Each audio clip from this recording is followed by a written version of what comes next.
Hello students, welcome back to my YouTube channel. Today we will do a poem under title Lines Written in Early Spring written by William Wordsworth.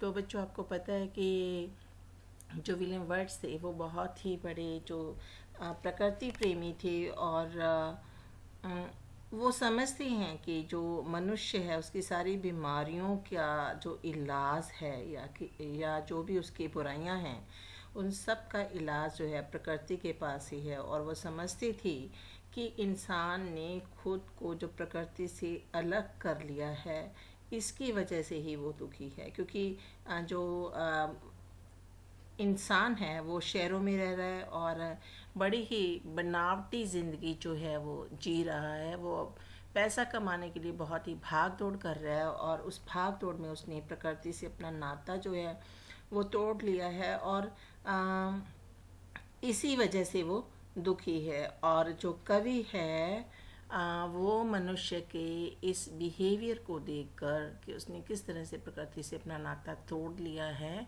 वो दुखी है। और वो कहता है कि अगर इंसान खुश रहना चाहता है तो वो फिर से प्रकृति के साथ अपना जो है तालमेल बना के रखे तो उसे सारी खुशियाँ जो हैं फिर से मिल जाएंगी। तो चलिए करते हैं इस पोएम को। I had 1,000 blended notes. Blended means होता है mix to produce a harmonious result, यानी कि सुहावने तरीके के साथ जो मिली जुली हुई होती हैं। नोट्स मीन्स यहाँ पे हो गया साउंड्स ऑफ म्यूज़िक, संगीत की जो आवाज़ें हैं, ठीक है।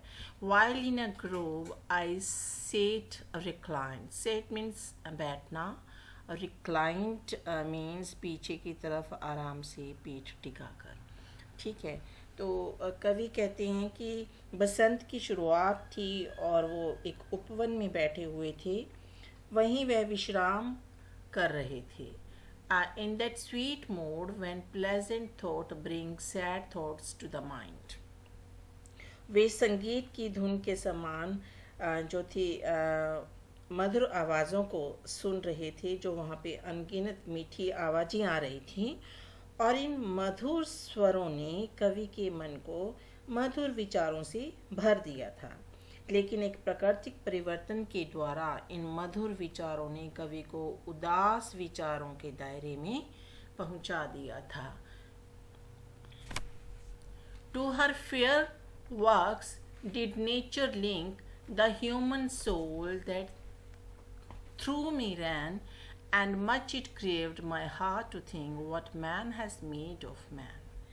और फिर उसके बाद कवि कहते हैं कि मनुष्य और प्रकृति में एक ही आत्मा जो है वो निवास करती है और मनुष्य और प्रकृति के बीच घनिष्ठ संबंध भी हैं, ठीक है।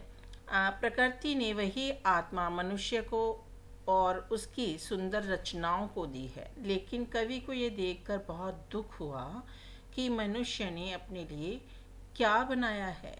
दूसरे शब्दों में हम कह सकते हैं कि मनुष्य को प्रकृति से अलग होते देखकर कवि का हृदय जो है वो बहुत ही आहत होता है और कवि के अनुसार यही अलगाव मानव जगत के समस्त दुखों और दुख का कारण है। Through primrose tufts in that green bower, the periwinkle trailed its wreaths, and it's my faith that every flower enjoy the air it breathe. और फिर उसके बाद कवि कहते हैं कि पेरीविंकल की सदाबहार बेल को बसंत के फूलों के पौधों के समूहों के बीच ज़मीन के साथ फलते हुए देखते हैं। उनका मानना था कि प्रकृति में सभी चीज़ें जो है वो जीवित चीज़ें हैं और हर जगह आनंद और सुंदरता से भरे हुए हैं। उनका दृढ़ विश्वास था कि जिस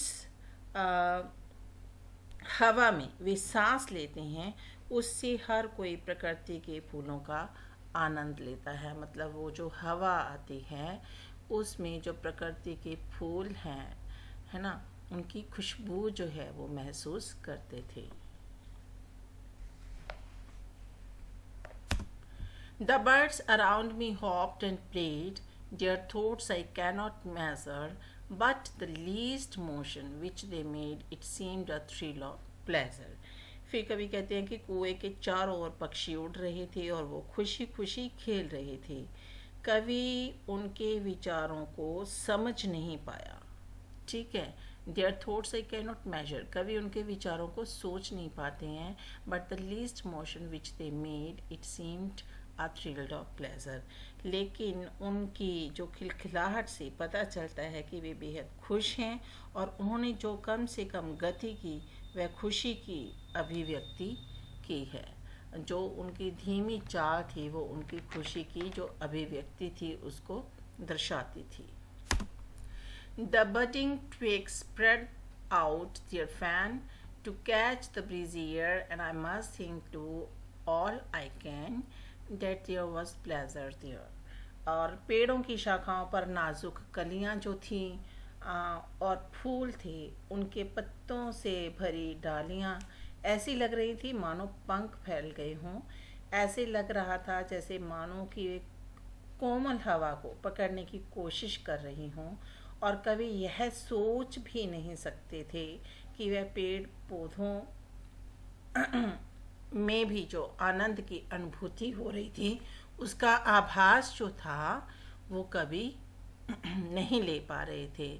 If this belief from heaven be sent, if such be nature's holy plan, have I not reason to lament what man has made of man?